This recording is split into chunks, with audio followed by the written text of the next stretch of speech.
Sama-sama pada kesempatan kepada Allah bersama semoga telah memberikan kita kekuatan kesehatan dan kesempatan menjadi bisa mengikuti kita di malam malam ini dalam keadaan sehat walafiat dan hasil dalam keadaan maksimal dan mudah. Amin. Yang kami hormati Bapak Imam, Bapak Penasehat, Bapak Ustaz, pada malam hari ini alhamdulillah ya kita menemani Tuhan kita sholat berjamaah. Kalau Bapak Ibu sebelum kita untuk mengajar di sini saya bisa melakukan menit seperti saya mewakili pengurus Bangsa DKM 2020-2025. Malam ini adalah terakhir proses kami mengikuti acara pengajian. Jadi tanggal 29 Oktober pengurus yang lama juga tidak terlaksana. Namun itu saya sebagai pribadi maupun pada pengurus karena tadi kalau saya masuk tidak ada, Pak Sekretaris tidak ada, yang ada Bapak Bendahara, Bapak Bendahara, mewakili. Saya mewakili pengurus, mohon maaf apabila selama ini cuma tahu kita mengadakan acara hari pengajian lainnya ada kesalahan, mohon maaf, biasa tidak luput dari kesalahan. Untuk itu nanti kita mengusulkan keputusan DKM 2020-2025 sudah terakhir. Ya. Nah, untuk itu nanti untuk pemilihan selanjutnya kami serahkan kepada bapak-bapak ibu jemaah untuk mencalonkan siapa yang dicalonkan, yang mana nanti akan kita pilih bersama. Metodenya nanti dan kita bicarakan bersama. Untuk itu sekali lagi saya mohon maaf maupun demikian yang dapat kami sampaikan. Untuk itu mari kita sama-sama buka pengajian kita pada malam hari ini dengan kita sama-sama membacakan nafas basmalah. Bismillah. Kepada Tuhan yang bersalah.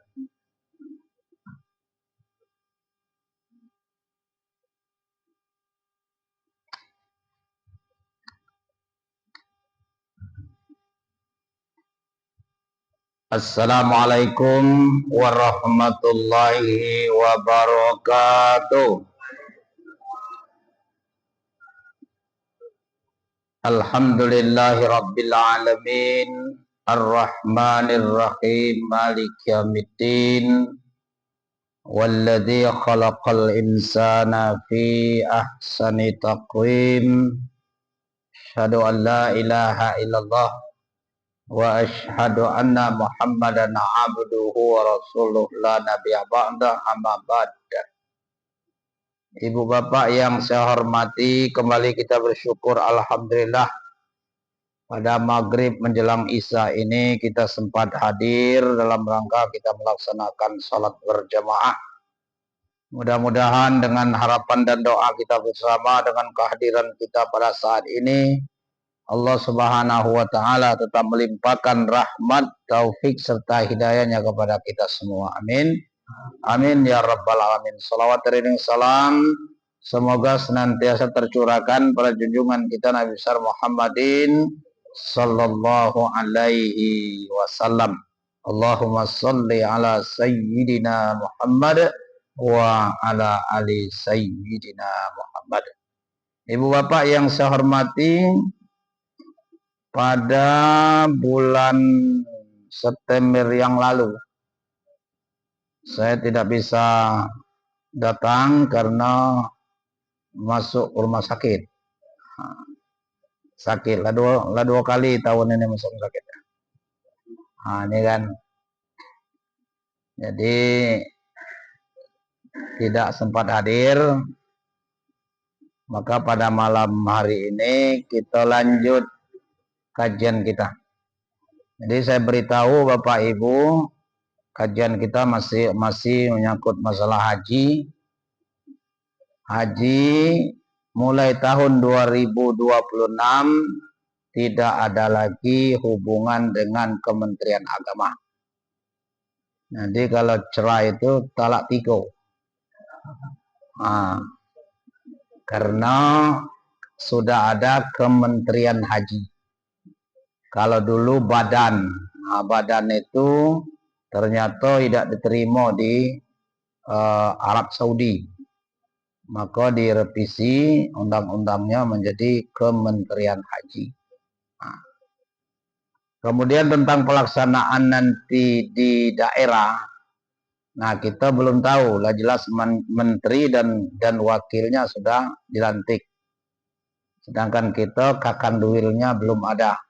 Mungkin untuk sementara nanti ada PLT, ya, atau langsung nanti akan ditunjuk atau dilantik, kita tidak tahu. Tapi sampai sekarang belum ada.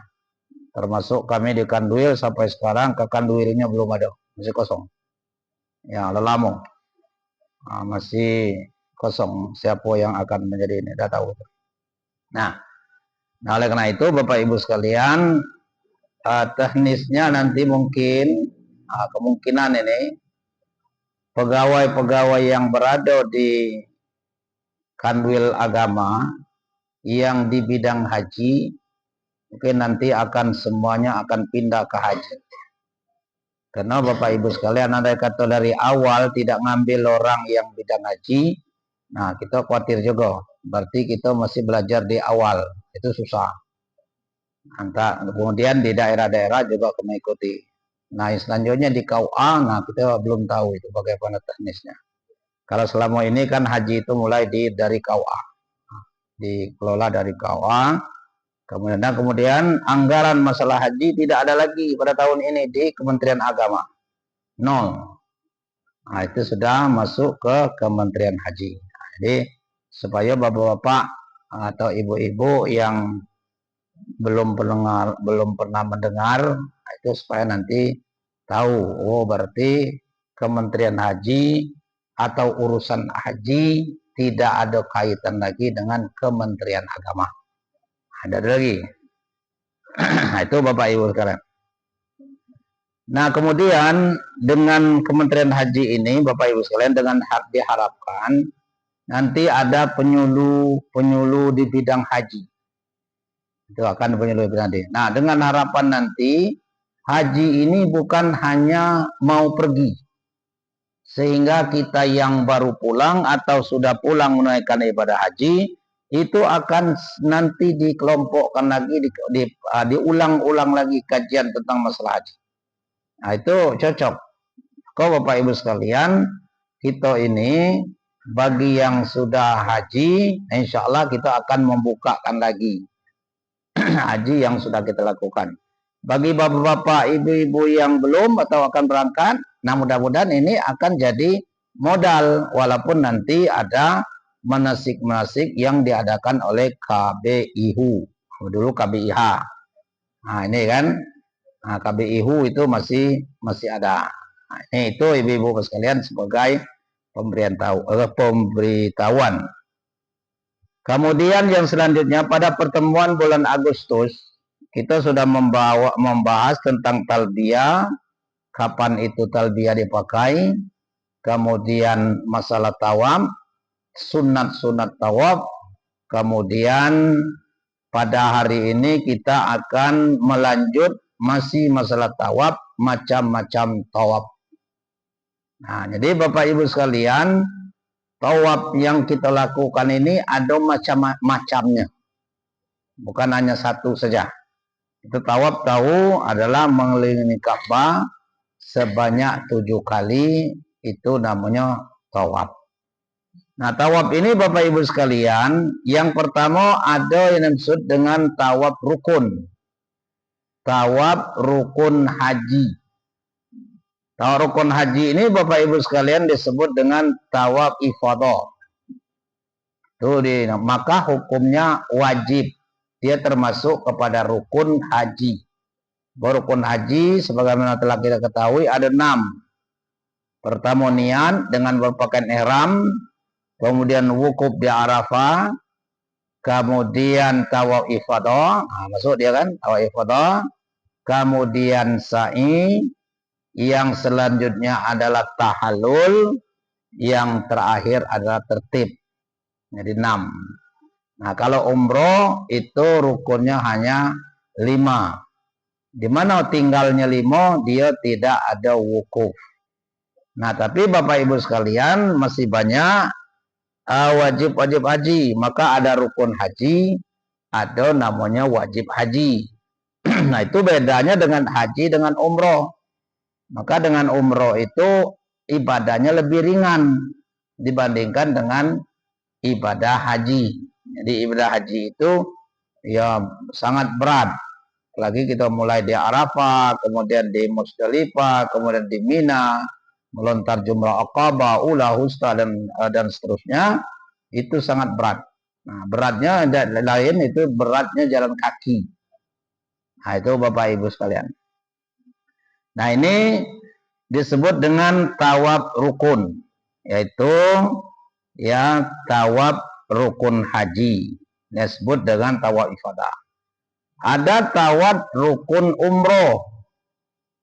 Nah, ini kapan kita lakukan, Ibu Bapak? Bagi orang yang melaksanakan haji tamattu. Nah, maka haji tamattu itu tidak ada istilah tawaf kudum.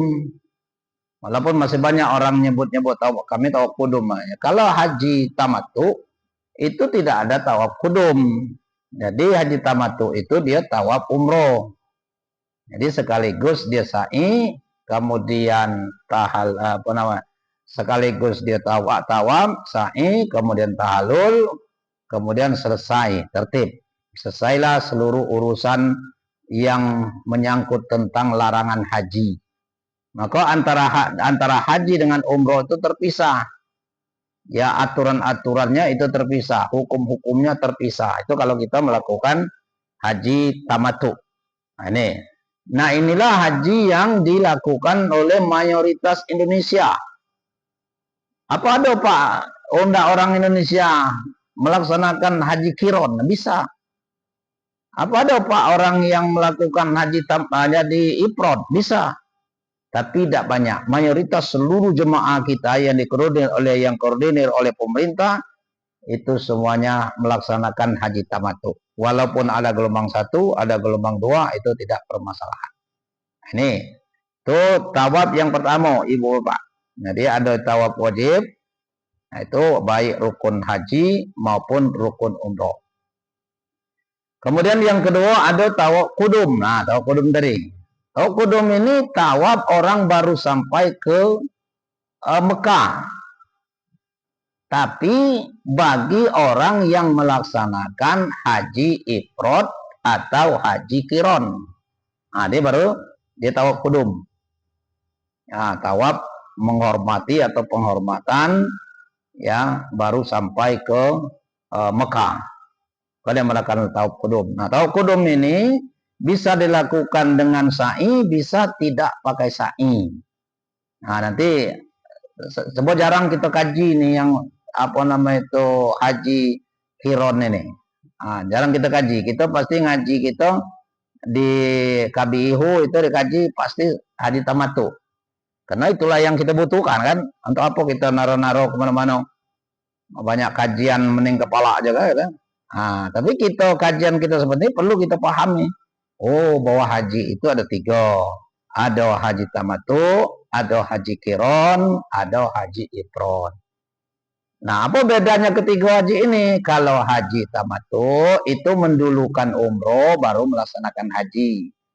Dan larangannya itu terpisah antara keduanya. Ya kan? Maka haji tamattu itu disebut dengan haji bersenang-senang, haji bersantai-santai. Dalam segi waktunya aja paling lama dibandingkan dengan haji kiron dan haji tamattu. Maka untuk Indonesia khususnya dan bahkan di luar negeri juga banyak memilih dengan haji tamattu ini. Nah, ini kan. Nah, kalau haji kiron itu serentak. Nah, serentak antara haji dengan umroh. Nah, jadi niatnya serentak. Jadi niatnya langsung haji langsung. Nah, biasanya orang ini dia berangkat, ibu-ibu bapak-bapak, besok tanggal 8 kita berangkat ke Arafah, nah kira-kira tanggal 7 ini sudah sampai dia. Nah, udah sampai dia kan. Nah, jadi sekaligus hajinya haji sekaligus umroh. Nah, ini kan itu kiron nama serentak. Nah, siapa yang melakukan biasa ini pejabat-pejabat penting. Ya pejabat-pejabat negara kena dia tidak pacak lama diam di situ. Kalau haji tamattu lama itu dia 40 hari dia meninggal ke negara kita ini kan urusan banyak. Nah, maka dia memilih dengan itu. Atau yang ketiga haji ifrad. Haji ifrad ini adalah melaksanakan haji tanpa umroh. Atau dia melaksanakan haji baru nanti dia melaksanakan di akhirnya sebelum dia pulang baru dia mengerjakan umroh. Nah ini kan. Nah maka haji tamattu itu harus kita melaksanakan dam. Ya ada dam nusuk, ada dam isa'ah. Dam nusuk itu bagi orang yang mendahulukan umroh daripada haji. Pasti, maka kita wajib pakai dam, Mbak. Bagi yang haji ini. Tapi kalau haji apa isa'ah ya belum apa dam isa'ah belum tentu. Kalau kita tidak ada kesalahan ngapa belum bayar. Nah, tapi kalau haji kiron itu masih bayar dam. Yang tidak bayar dam adalah haji ifrad. Nah, ini kan. Nah, itu Bapak Ibu sekalian ya untuk masalah macam-macam haji. Jadi tawaf ya, kemudian tawaf kudum, kita tahu tawaf kudum itu tawaf bagi orang yang melakukan haji tamattu, haji ifrad atau haji kiron. Nah, itu kan. Sedangkan orang yang melaksanakan haji tamattu itu namanya tawaf umroh. Ya, tawaf kudum, tawaf umroh, tawaf kudum, tawaf umroh. Ya, sama-sama tawaf masuki kota Mekah pertama kali. Kemudian ada tawaf sunan. Nah, di tawaf sunan ini ibu bapak adalah kita melaksanakan tawaf tiap-tiap masuk Masjidil Haram itu diutamakan tawaf, bukan sholat sunat tahiyatul masjid. Apa ada sholat tahiyatul masjid? Ada Pak. Bagi yang tidak mampu untuk tawaf, ya sholat sunat tahiyatul masjid. Tapi lebih utama dia tawaf, bukan sholat tahiyatul masjid. Tapi karena tawaf ini memerlukan tenaga yang kuat, tidak seluruh Bapak Ibu kita tiap masuk ke masjid itu kita tawaf, tidak seluruh. Mungkin bagi yang gagah-gagah bolehlah. Ndak ke dekat Ka'bah harus pakai ihram. Kan ada kan? Ndak putar apa di lantai kedua 1 kilo 1 kali mutar. Benar-benar. Apalagi lantai di atas. Nah, ada kan? Lagi panas, lagi mutarnya 1 kilo. Nah, maka Bapak Ibu sekalian, tidak seluruh orang tiap masuk masjid melakukan tawaf. Padahal tiap masuk Masjidil Haram itu lebih utama tawaf, bukan sholat tahiyatul masjid. Nah, itu kan. Tuh, ini ibu-ibu sekalian. Nah, tawafnya ini tidak pakai sa'i. Jadi tidak ada sa'i sunan. Nah, kan jangan kerajinan. Ya apa Pak sa'i? Aku sa'i sunan Pak habis ini. Tidak ada sa'i sunan. Jadi sa'i itu hanya mengiringi kita selesai tawaf yang wajib, baik tawaf ifadah maupun tawaf umroh. Itu baru ada sa'i. Tapi lewat daripada itu tidak ada pakai sa'i. Jadi hanya tawaf saja. Ini. Kemudian ada yang namanya dengan tawaf wada. Nah, tawaf wada ini sering disebut dengan tawaf perpisahan. Siapapun yang meninggalkan kota Mekah, baik umroh maupun haji, ada pendapat menurut Imam Abu Hanifah dan Imam Syafi'i dan Imam Ahmad, kebanyakan ulama hukum tawaf wada adalah wajib. Dia wajib hukum tawaf wada itu. Nah, tapi dia ini tidak termasuk rukun haji. Jadi tawaf wada itu tidak masuk rukun haji. Dia kemana? Dia masuk kepada wajib haji. Nah, ini kan. Apa perbedaan wajib haji dengan rukun haji? Tanya lagi, sama-sama wajib. Itu persamaannya. Rukun wajib, wajib haji, wajib. Ya namanya wajib. Tapi bedanya, kalau ibu-ibu, bapak-bapak tidak melakukan wajib haji, seperti melontar jumrah Aqabah, melontar jumrah ula, husta, dan Aqabah, mabit di Mina, mabit di Musdalifah, tanpa uzur, maka ibu bapak kita wajib bayar dam, atau boleh dibayar, boleh diganti dengan dam. Itu termasuk tidak melakukan tawaf wada. Itu kalau menurut ya Imam Abu Hanifah, Imam Syafi'i, dan Imam Ahmad. Tapi kalau Imam Malik, kemudian Daud dan Ibnu Munzir, hukum tawaf wada itu adalah sunat. Nah, dari pertanyaan itu kemana? Kan ini ya, ya kita kemana? Mayoritas jemaah kita dan ulama kita itu mengikut yang pertama tadi, pendapat Abu Hanifah, Imam Syafi'i, dan Imam Ahmad. Jadi tiga yang kita ikut pendapat. Nah, tapi kalau yang melakukan sunnah itu hanya pendapat Imam Malik. Ada yang bermasalah, ada orang bermazhab yang Malik, udah sunat besok, dan apa pula enggak sibuk-sibuk nih, enggak ada balik baik. Akhirnya gitu kan. Balik, sudah balik katanya. Aduh, jangan disalahkan, sudah ada yang tidak, aku tidak ada, bagi aku tawaf wada itu adalah sunat katanya kan. Oh, ternyata orang ini bermazhab kepada Imam Malik. Nah, jangan disalahkan. Asal masih bermazhab kepada Imam Malik ini. Ada kan? Masih Imam Ahmad, Abu Hanifah, Syafi'i, Imam Malik, masih diyakini. Silakan aja.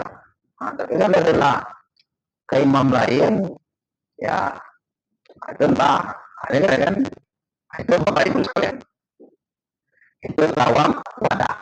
Nah, tapi ada tapinya. Tawaf wada ini bagi yang kena uzur, ada uzur tertentu, maka dia tidak perlu tawaf. Cukup dia berdoa di depan Masjidil Haram. Apa itu? Maaf ibu-ibu sedang berhalangan. Nah, ibu-ibu paslah habis melaksanakan ibadah haji, mungkin kita nunggu 5 hari lagi, seminggu lagi tidak balik. Nah pas kata ibu, kita 3 hari lagi tidak balik, datang bulan. Nah sedangkan biasanya ibu-ibu tidak cukup seminggu,